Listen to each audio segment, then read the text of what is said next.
Hello എല്ലാവർക്കും നമസ്കാരം. എൻ്റെ പുതിയ വീഡിയോയിലേക്ക് എല്ലാവർക്കും സ്വാഗതം. അപ്പം നമ്മൾ ഇന്ന് വളരെ ഒരു എന്താ പറയുക കുറേ പേർക്ക് യൂസ്ഫുൾ ആവുന്ന ഒരു വീഡിയോ ആണ്. ഇന്ന് നമ്മൾ PCOS കുറിച്ചാണ് ഡീറ്റെയിൽ ആയിട്ട് നോക്കാൻ പോകുന്നത് കേട്ടോ. അപ്പോൾ PCOS എന്ന് പറഞ്ഞാൽ എന്താണ്? PCOS എന്ന് പറഞ്ഞൊരു കണ്ടീഷനാണ്. നമുക്ക് ഈ ഹോർമോണൽ ചേഞ്ചസിൽ ഡിഫറൻസ് വരുമ്പോൾ ഉണ്ടാവുന്ന ഒരു കണ്ടീഷനാണ് PCOS PCOD എന്ന് പറയുന്നത്. എന്ന് വെച്ചാൽ പോളിസിസ്റ്റിക് ഒവേറിയൻ സിൻഡ്രോം എന്നാണ് ഇതിനെ പറയാം. അപ്പോൾ ഇത് എന്ന് വെച്ചാൽ നമുക്ക് നമ്മുടെ ഈ ഒരു മെയിൽ ഹോർമോൺസിന്റെ അളവ് നമ്മുടെ ഇതിൽ കൂടുതലായിരിക്കും. അതുകൊണ്ടാണ് നമുക്ക് ഇതിന്റെ കുറെ സിംറ്റംസ് നോക്കിക്കഴിഞ്ഞാൽ തന്നെ അറിയാം, നമുക്ക് ഈ ഒരു മെയിൽ ഹോർമോൺസിന്റെ കൂടുതലുള്ളത് കൊണ്ടാണ് നമുക്ക് ഈ ഒരു PCOS കൂടുതലായിട്ട് വരുന്നത്. അപ്പോൾ ഇതിന്റെ ശരിക്കുള്ള കോസ് എന്താണെന്ന് ഇതുവരെ ആരും തന്നെ കണ്ടുപിടിച്ചിട്ടില്ല. അപ്പോൾ പല കോസുകളും ഉണ്ട്. മെയിനായിട്ടും എന്തുകൊണ്ടാണ് വരുന്നത് എന്നുള്ള കാരണം ആർക്കും ഇതുവരെ തിരിച്ചറിയാൻ പറ്റിയിട്ടില്ല. അപ്പോൾ നമുക്ക് ഇതിന്റെ സിംറ്റംസ് ഒക്കെ കണ്ടു കഴിഞ്ഞാൽ നമുക്ക് PCOD ഉണ്ടോ PCOS ഉണ്ടോ എന്നൊക്കെ നമുക്ക് അറിയാൻ സാധിക്കും. അപ്പം മെയിനായിട്ടും ഞാൻ പറഞ്ഞു മെയിൽ ഹോർമോൺസ് ആണ് നമുക്ക് കൂടുതലായിട്ട് ഉണ്ടാവുക. അപ്പം അത് കാരണം നമുക്ക് നമ്മുടെ ഈ ഒരു പീരീഡ്സ് ചിലപ്പോൾ മിസ്സാവാനുള്ള സാധ്യതകളുണ്ട്. അതുപോലെ തന്നെ നമുക്ക് മെയിൽ ആൾക്കാർക്ക് ആണുങ്ങൾക്ക് വരുന്ന സ്ഥലത്ത് രോമങ്ങൾ വരാനുള്ള സാധ്യതകൾ കൂടുതലുണ്ട്. ഇപ്പോൾ താടിയിലും മീശയിലും അതുപോലെ തന്നെ ചെസ്റ്റിലായാലും ഒക്കെ നമുക്ക് നിപ്പിൾസിലൊക്കെ നമുക്ക് കൂടുതലായിട്ടും ഹെയർ ഗ്രോത്ത് കാണാറുണ്ട്. പിന്നെ ഇതിന്റെ മെയിൻ ആയിട്ടുള്ളൊരു സിംറ്റം ഞാൻ പറഞ്ഞു, പീരീഡ്സ് ചിലപ്പോൾ ചിലർക്ക് പീരീഡ്സ് ആവില്ല. അതുപോലെ തന്നെ ചിലർക്ക് ഹെവി ബ്ലീഡിങ് ഉണ്ടാവും. പിന്നെ എന്താണ്, നമുക്ക് മുഖക്കുരു വരാനുള്ള സാധ്യതകൾ കൂടുതലാണ്. അതുപോലെ തന്നെ അങ്ങനെ കുറേ അതിന്റെ സിംറ്റംസും കാര്യങ്ങളൊക്കെ ഞാൻ വഴിയെ പറയാം. അപ്പൊ ഇങ്ങനെ ഇതാണ് മെയിനായിട്ടും PCOS PCOD എന്ന് പറഞ്ഞാൽ മെയിനായിട്ടും പറയാനുള്ളത്. അപ്പൊ ഈ ഒരു PCOS എന്ന് പറഞ്ഞാൽ ഏതൊരു ഏജിലാണ് കൂടുതലായിട്ട് കണ്ടുവരുന്നത് വെച്ചാൽ നമുക്കൊരു 14 വയസ്സ് മുതൽ ഒരു 44 വയസ്സ് വരെയൊക്കെയാണ് നമുക്ക് കൂടുതലായിട്ടും ഈ ഒരു PCOS കണ്ടുവരുന്നത്. അപ്പൊ മെയിനായിട്ടും ഇപ്പോഴത്തെ ഒരു ജനറേഷനിൽ കുറേ പേർക്ക് നമുക്ക് PCOS കണ്ടുവരുന്നുണ്ട്. അപ്പോൾ നമുക്ക് മെയിനായിട്ടും ചിലപ്പോൾ അവർക്ക് അറിയുന്നുണ്ടാവില്ല. അപ്പൊ നിങ്ങൾ ഈ ഒരു വീഡിയോ കാണുകയാണെങ്കിൽ നിങ്ങൾക്ക് PCOS ഉണ്ടോ എന്ന് നിങ്ങൾ തന്നെ നിങ്ങൾക്ക് ചെക്ക് ചെയ്യാൻ സാധിക്കും കേട്ടോ. അപ്പൊ അതിനുള്ള സിംറ്റംസും കാര്യങ്ങളൊക്കെ പറയാം. അപ്പൊ സിംറ്റംസ് ഒക്കെ ഉണ്ടോ എന്ന് നിങ്ങളൊന്ന് റിലേറ്റ് ചെയ്ത് നോക്കുക. അപ്പൊ നിങ്ങൾക്ക് തന്നെ കണ്ടുപിടിക്കാൻ പറ്റും, ഈസിയാണ്. അപ്പൊ അങ്ങനെ നിങ്ങൾക്ക് ഉണ്ടെങ്കിൽ നിങ്ങൾ ഉറപ്പായിട്ടും ആദ്യം തന്നെ ഒരു ഡോക്ടറെ കൺസൾട്ട് ചെയ്യണം. എന്താണെന്ന് വെച്ചാൽ നമ്മൾ ഇതിന്റെ ഒരു മെയിൻ ആയിട്ടൊരു സൈഡ് ഇഫക്ട്സ് നമുക്ക് വരിക എന്താ വെച്ചാൽ നമ്മൾ കല്യാണമൊക്കെ കഴിഞ്ഞ് പ്രഗ്നൻസിക്കൊക്കെ ട്രൈ ചെയ്യുന്ന സമയത്താണ് മോസ്റ്റ്ലി എല്ലാവരും ഈ ഒരു കാര്യമൊക്കെ അറിഞ്ഞ് നമുക്ക് ഡോക്ടറെ കൺസൾട്ട് ചെയ്യാം. അപ്പം നമുക്ക് മുന്നേ തന്നെ ഇത് അറിഞ്ഞു കഴിഞ്ഞാൽ നമ്മുടെ ജീവിത ശൈലിയിലുള്ള കുറച്ച് മാറ്റങ്ങൾ വരുത്തി കഴിഞ്ഞാൽ നമുക്ക് ഈസി ആയിട്ടും ഇത് നമുക്ക് കൺട്രോൾ ചെയ്ത് കൊണ്ടുപോകാൻ പറ്റും. ഇതൊരിക്കലും നമുക്ക് ഇത് വന്നു കഴിഞ്ഞാൽ നമുക്ക് പൂർണ്ണമായിട്ട് മാറി എന്ന് പറയാൻ പറ്റില്ല.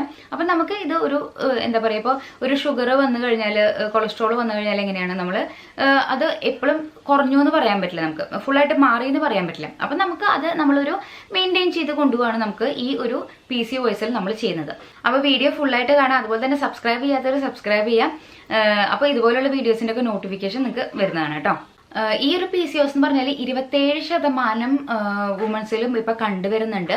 അപ്പൊ ഇതിന്റെ മെയിൻ സിംറ്റംസ് എന്താണെന്ന് വെച്ചാൽ നമുക്ക് ഓവറീസിൽ സിസ്റ്റ് ഉണ്ടാവും. അതുപോലെ തന്നെ ഇറഗുലർ പീരീഡ്സ് ആണ് പിന്നെയുള്ളത്. അതുപോലെ തന്നെ നമ്മുടെ മെയിൽ ഹോർമോൺസിന്റെ ലെവൽ ഹൈ ആയിരിക്കും. ഇനി നമുക്ക് ഇതിന്റെ കോമൺ സിംറ്റംസ് എന്തൊക്കെയാന്ന് നോക്കാം. അപ്പൊ ഞാൻ നേരത്തെ പറഞ്ഞ പോലെ തന്നെ മെയിൻ ആയിട്ടുള്ള സിംറ്റംസ് ഇറഗുലർ പീരീഡ്സ് ആണ്. ചിലവർക്ക് പീരീഡ്സ് ഇറഗുലർ എന്ന് പറയാനുള്ള കാരണം എന്താ വെച്ചാൽ ഒരു 3 മാസമൊക്കെ ചിലപ്പോൾ പീരീഡ്സ് ആവില്ല, ചിലപ്പോൾ ഒരു മാസം തന്നെ 2-3 തവണ പീരീഡ്സ് ആവുക, ഹെവി ബ്ലീഡിങ് ഉണ്ടാവുക. ഇതൊക്കെയാണ് ഇതിന്റെ മെയിൻ ആയിട്ടുള്ള സിംറ്റംസ്. പിന്നെ ഞാൻ ഓൾറെഡി പറഞ്ഞ പോലെ തന്നെ ഹെയർ ഗ്രോത്ത് ഉണ്ടാവും. പിന്നെ ആക്നേസ് വരാനുള്ള സാധ്യതകളുണ്ട്. അതുപോലെ തന്നെ നമുക്ക് സ്കിന്നൊക്കെ വളരെ ഡാർക്കൻ ആവാനുള്ള സാധ്യതകൾ കൂടുതലാണ്. പിന്നെ ആണുങ്ങളുടെ പോലെ തന്നെ നമുക്ക് ചെറിയൊരു മുടി പാച്ചസ് ആയിട്ട് പോയിട്ട് ഒരു കഷണ്ടി പോലെ വരാനുള്ള സാധ്യതകളും ഇതിലുണ്ട്. പിന്നെ അതുപോലെ തന്നെ നമുക്ക് ഒരു 80% ആൾക്കാർക്കും തടി വെക്കുന്ന ഒരു പ്രകൃതം കണ്ടുവരുന്നുണ്ട്. അപ്പൊ ഇങ്ങനെയൊക്കെ ലക്ഷണങ്ങൾ ഉണ്ടെങ്കിൽ നിങ്ങൾ ശ്രദ്ധിക്കണം. ഇനി നമുക്ക് എങ്ങനെയാണ് നമ്മുടെ PCOS നമ്മളെ എഫക്ട് ചെയ്യാൻ നോക്കാം. അപ്പൊ മെയിൻ ആയിട്ട് ഞാൻ പറഞ്ഞു, നിങ്ങൾ PCOD ഉണ്ടെന്ന് തിരിച്ചറിയുന്ന എപ്പോഴാണ്? മോസ്റ്റ്ലി ഒരു കല്യാണമൊക്കെ കഴിഞ്ഞ് നിങ്ങൾ പ്രഗ്നൻസിക്ക് ട്രൈ ചെയ്യുമ്പോഴാണ് നിങ്ങൾ ശ്രദ്ധിക്കുന്നുണ്ടാവുക. ചിലപ്പോൾ കുട്ടികൾ ഉണ്ടാവാൻ ഒരു കൊല്ലമൊക്കെ നിങ്ങൾ ട്രൈ ചെയ്ത് കുട്ടികൾ ഉണ്ടാവില്ല. അപ്പോഴൊക്കെ ആയിരിക്കും നിങ്ങൾ ടെസ്റ്റ് ചെയ്ത് നോക്കാം. അപ്പോഴായിരിക്കും PCOD ഉണ്ടെന്ന് അറിയാം. അപ്പൊ ഇൻഫെർട്ടിലിറ്റി ആണ് മെയിൻ ആയിട്ടുള്ള ആദ്യത്തെ ഒരു പ്രശ്നം. അടുത്തത് നമുക്ക് മെറ്റബോളിക് സിൻഡ്രോം വരാനുള്ള സാധ്യതകൾ കൂടുതലാണ്. എന്താ വെച്ചാൽ മെറ്റബോളിസം കറക്റ്റ് ആയിട്ട് നടക്കാതെ നമുക്ക് ഓവർ ആയിട്ടുള്ള വെയിറ്റ് ഒബീസ് ആവാനുള്ള സാധ്യതകൾ കൂടുതലാണ്. ഞാൻ നേരത്തെ തന്നെ പറഞ്ഞിരുന്നു. അപ്പൊ അങ്ങനെ ഒരു പ്രോബ്ലം ഉണ്ട്. അപ്പോൾ നമുക്ക് കൊളസ്ട്രോളും ഡയബറ്റീസും അങ്ങനെയൊക്കെ വരാനുള്ള സാധ്യതകൾ കൂടുതലാണ്. രാത്രിയിൽ നമുക്ക് ഉറക്കം കിട്ടാത്ത അവസ്ഥ, നമുക്ക് ഒരു ഉറങ്ങുമ്പോൾ കൂടുതലായിട്ടും ബ്രീത്തിങ് ഡിഫിക്കൽട്ടി വരിക. അപ്പോൾ അതൊക്കെ കൂടുതലായിട്ട് നമുക്ക് ഈ ഒരു തടി ഉള്ളവർക്കാണ്, ഒബീസ് ആയവർക്കാണ് കൂടുതലായിട്ട് കണ്ടുവരുന്നത്.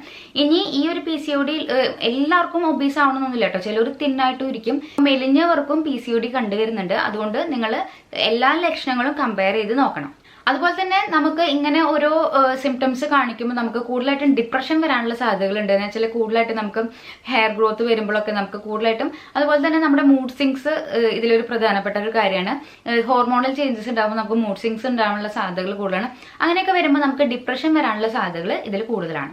ഇനി നമുക്ക് എങ്ങനെയാണ് നമുക്ക് ഈ ഒരു PCOS ഉണ്ടെന്ന് കറക്റ്റായിട്ട് കൺഫേം ചെയ്യാൻ പറ്റുന്ന വെച്ചാൽ നമുക്ക് ഒരു ബ്ലഡ് ടെസ്റ്റിലൂടെ അതുപോലെ തന്നെ അൾട്രാസൗണ്ട് ഒക്കെ എടുത്തു കഴിഞ്ഞാൽ നമുക്ക് തീർച്ചയായിട്ടും നമുക്ക് അറിയാൻ പറ്റും. അപ്പോൾ കൂടുതലായിട്ട് അവർ നോക്കുന്നത് നമുക്ക് ഇറഗുലർ പീരീഡ്സ് ഉണ്ടോ, അതുപോലെ തന്നെ ഹോർമോണിന്റെ എന്തെങ്കിലും ചേഞ്ചസ് ഉണ്ടോ, അതുപോലെ തന്നെ ഈ ഓവറീസിൽ സിസ്റ്റ് ഉണ്ടോ, ഇതൊക്കെയാണ് കൂടുതലായിട്ടും അനലൈസ് ചെയ്യുക. അപ്പോൾ കൂടുതലായിട്ട് നിങ്ങളിപ്പോൾ ഒരു തടിയുള്ള ഒരാളാണെങ്കിൽ നിങ്ങൾ കൂടുതലായിട്ട് തടി കുറയ്ക്കാൻ ശ്രമിക്കുക. അതുപോലെ തന്നെ എക്സസൈസ് നിർബന്ധമായിട്ടും ഡെയിലി, നിങ്ങൾ തടി ഉണ്ടോ ഇല്ലയോ എന്നുള്ളൊരു പ്രശ്നമല്ല, എക്സസൈസ് നിർബന്ധമായിട്ട് നിങ്ങളുടെ ജീവിതത്തിൽ ഫോളോ ചെയ്യണം. അതുപോലെ തന്നെ ഡയറ്റും, ഒരു ബാലൻസ്ഡ് ആയിട്ടുള്ള ഡയറ്റ് നിങ്ങൾ ഫോളോ ചെയ്യണം. ഈ ഒരു PCOD ഉണ്ടെങ്കിൽ നമുക്ക് ഇൻസുലിൻ ലെവല് കൂടുതലായിരിക്കും. അപ്പോൾ അതുകൊണ്ട് നമ്മൾ എപ്പോഴും ഒരു ലോ കാർബോഹൈഡ്രേറ്റ് ഡയറ്റ് ആണ്, ലോ കാർബ്സ് ഡയറ്റ് ആണ് കൂടുതലായിട്ട് നമ്മൾ പ്രിഫർ ചെയ്യേണ്ടത്. അങ്ങനെ ആകുമ്പോൾ നമുക്ക് തടി കുറയാനും ഇത് ഹെൽപ്പ് ചെയ്യും. അതുപോലെ തന്നെ ഇൻസുലിൻ നമുക്ക് മെയിൻറ്റെയിൻ ചെയ്ത് കൊണ്ടുപോകാനും സാധിക്കും. അപ്പോൾ നമ്മൾ കൂടുതലായിട്ടും എന്താ ചെയ്യേണ്ടത്, ഫ്രൂട്ട്സും വെജിറ്റബിൾസും അതുപോലെ തന്നെ എന്താ പറയുക പച്ചക്കറികൾ നന്നായിട്ടും ഇൻക്ലൂഡ് ചെയ്യണം. പ്രത്യേകിച്ച് ചീര, മുരിങ്ങ, അതുപോലെ തന്നെ നമ്മൾ ഈ ഒരു ഗ്രെയിൻസും ഒക്കെ കൂടിയിട്ട് ഒരു ബാലൻസ്ഡ് ആയിട്ടുള്ള ഒരു ഡയറ്റ് നിങ്ങൾ ഫോളോ ചെയ്യുക. അപ്പോൾ ഇതൊക്കെയാണ് നിങ്ങൾ കൂടുതലായിട്ടും ഇൻക്ലൂഡ് ചെയ്യേണ്ടത്. അതുപോലെ തന്നെ നമ്മൾ ഒരു 30 മിനിറ്റ് എങ്കിലും എക്സസൈസ് നിർബന്ധമായിട്ടും ആഴ്ചയിൽ നിങ്ങൾക്ക് ഒരു 5 ദിവസം അല്ലെങ്കിൽ 3 ദിവസം എക്സസൈസ് കമ്പൽസറി ആയിട്ട് ചെയ്യണം. അങ്ങനെ ഒരു സ്റ്റഡി നടത്തിയിട്ട് എക്സസൈസ് ചെയ്തവർക്ക് നന്നായിട്ടും PCOD കുറഞ്ഞായിട്ട് കണ്ടുവന്നിട്ടുണ്ട്. അപ്പോൾ നമ്മൾ ഈ ഒരു PCODയിൽ നമ്മൾ മെയിനായിട്ട് കറക്ഷൻ ചെയ്യുന്നത് നമ്മുടെ ഹോർമോണൽ ചേഞ്ചസിനെയാണ്. അപ്പോൾ മെയിനായിട്ട് നമുക്ക് ഈ ഒരു നമ്മൾ തടി കുറച്ച് കഴിഞ്ഞാൽ തന്നെ നമുക്ക് നമ്മുടെ വെയിറ്റ് കുറച്ചാൽ തന്നെ നമുക്ക് പല പ്രശ്നങ്ങളിൽ നിന്നും അവോയ്ഡ് ചെയ്യാൻ പറ്റും. അതുപോലെ തന്നെ എക്സസൈസ് നിർബന്ധമായിട്ടും ചെയ്യണമെന്ന് പറയാനുള്ള കാരണങ്ങളും ഇത് തന്നെയാണ്. അതുപോലെ തന്നെ നമ്മൾ കൂടുതലായിട്ടും അവോയ്ഡ് ചെയ്യേണ്ട കാര്യങ്ങൾ എന്താ വെച്ചാൽ ജങ്ക് ഫുഡ്സ് നിർബന്ധമായിട്ടും അവോയ്ഡ് ചെയ്യാം. അതുപോലെ തന്നെ പുറത്തുനിന്നുള്ള ഫുഡുകൾ, ഈ ഫ്രൈഡ് ഐറ്റംസും അതുപോലെ തന്നെ കാർബണേറ്റഡ് ഡ്രിങ്ക്സും അങ്ങനെയുള്ള കാര്യങ്ങളൊക്കെ പരമാവധി അവോയ്ഡ് ചെയ്യാം. അതുപോലെ തന്നെ നമ്മൾ എപ്പോഴും നാച്ചുറൽ ആയിട്ടുള്ള ഹോം മെയ്ഡ് ഫുഡ് കഴിക്കാൻ ശ്രദ്ധിക്കാം. ഇനി എപ്പോഴാണ് നിങ്ങൾ ഒരു ഡോക്ടറെ കൺസൾട്ട് ചെയ്യേണ്ടതെന്ന് വെച്ചാൽ നിങ്ങൾക്ക് ഒരു മിസ്ഡ് പീരീഡ്സ് ആയി, പക്ഷെ നിങ്ങൾ പ്രഗ്നൻസിക്ക് ട്രൈ ചെയ്യുന്നവരാണെങ്കിലും അല്ലെങ്കിലും നിങ്ങൾ പ്രഗ്നൻസിക്ക് ട്രൈ ചെയ്യുന്നവരാണെങ്കിൽ നിങ്ങൾ നോക്കിയിട്ട് നിങ്ങൾ പ്രഗ്നന്റ് അല്ലെങ്കിൽ നിങ്ങളൊരു മിസ്ഡ് പീരീഡ്സ് ആണ് അങ്ങനെ ഉണ്ടെങ്കിൽ, അതുപോലെ തന്നെ ഒരു 3 മാസം നിങ്ങൾക്ക് പീരീഡ്സ് ആയില്ല, അല്ലെങ്കിൽ ഭയങ്കരമായിട്ട് നിങ്ങൾക്ക് ഹെവി ഫ്ലോ ഉണ്ട്, നിങ്ങൾക്ക് ഒരു മാസം തന്നെ 2 പ്രാവശ്യം പീരീഡ്സ് ആയി, അങ്ങനെയൊക്കെ ഉണ്ടെങ്കിൽ നിങ്ങൾ ഉറപ്പായിട്ട് ഒരു ഡോക്ടറെ കൺസൾട്ട് ചെയ്യാം. പിന്നെ നമുക്ക് എപ്പോഴാണ് ഡോക്ടറെ കൺസൾട്ട് ചെയ്യേണ്ട ആവശ്യം എന്ന് വെച്ചാൽ, ഞാൻ നേരത്തെ പറഞ്ഞില്ലേ കുറച്ച് സിംറ്റംസ് ഒക്കെ, ആ സിംറ്റംസ് ഒക്കെ നിങ്ങൾക്ക് നോക്കിയിട്ട് ആ സിംറ്റംസ് നിങ്ങൾക്ക് ഉണ്ടെന്ന് നിങ്ങൾക്ക് അറിഞ്ഞു കഴിഞ്ഞാൽ നിങ്ങൾക്ക് ഒരു ഡോക്ടറെ കൺസൾട്ട് ചെയ്യാം.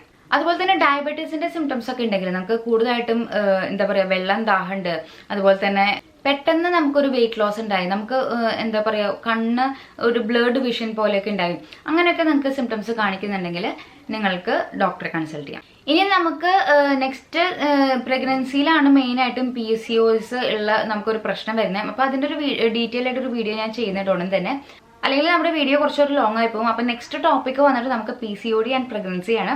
അപ്പോൾ ഇതുപോലുള്ള വീഡിയോസ് ഇഷ്ടമായി കഴിഞ്ഞാൽ ഒന്ന് ലൈക്ക് ചെയ്യുക, ഷെയർ ചെയ്യുക, സബ്സ്ക്രൈബ് ചെയ്യുക. താങ്ക്